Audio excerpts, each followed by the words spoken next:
Hello শুভ দুপুর বন্ধুরা, আমি আবার চলে এসেছি পরের পার্টটা নিয়ে। দেখো দুপুরবেলা আমাদের আজকে ডাল হচ্ছে, আমি বাটিতে ডাল বসিয়েছি। এটা হলো সবজি হচ্ছে, সব রকম সবজি, একটা নিরামিষ সবজি। জানো তো তোমরা, আমি বাড়িতে এসেছি, আমাদের বাড়িতে অনুকূল ঠাকুর তো জয়গুরু সবাই যারা যারা অনুকূল ঠাকুর দেখি তো তাদেরকে জন্য জানাচ্ছি।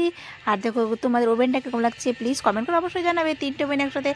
আর এটা হচ্ছে আমি তরকারি বসিয়েছি, দেখছো কত বড় তরকারি, মানে কড়াইয়ে ডাল বসিয়েছি। আমাদের ফ্যামিলিটা তো বড় পাতলা খাওয়াতে, তাই না? আর সবাই খাবে, সেই জন্য আমি রান্না করছি। রান্নাটা মানে খুব টেস্টি হলো ডালে বুড়ি দিয়ে।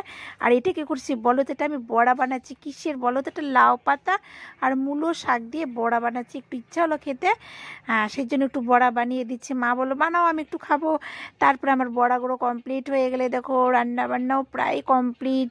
এই দেখো বড়াগুলোকে আমি সাজিয়েছি উপরে। আর এটা হচ্ছে আমি স্যালাড বানিয়েছি মূলো দিয়ে, এই সব কিছু, একটা সবজি, নিরামিষ সবজি।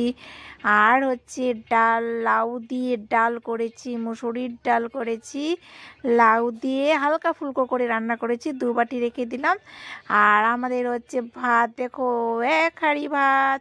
তোমরা তো জানো পাতলা খাওয়ার আমাদের ফ্যামিলি বড়, সেই জন্য মাকে বড়া ভাজিয়ে দিচ্ছি। মা আমাকে খাওয়াই দিল, মাও খাচ্ছে। আমাকে বললো, আমি বললাম মাকে আমাকে একটু খাওয়াইয়ে দাও। মা আমাকে খাওয়াই দিল, একটু টিনা সোনাকেও খাইয়ে দিল। তাহলে আমার ভিডিওগুলো কীরকম লাগে অবশ্যই তোমরা কমেন্ট করবা, শেয়ার করবা, লাইক করবা। তোমাদেরও আমি করবো। রাখছি, টাটা, বাই বাই।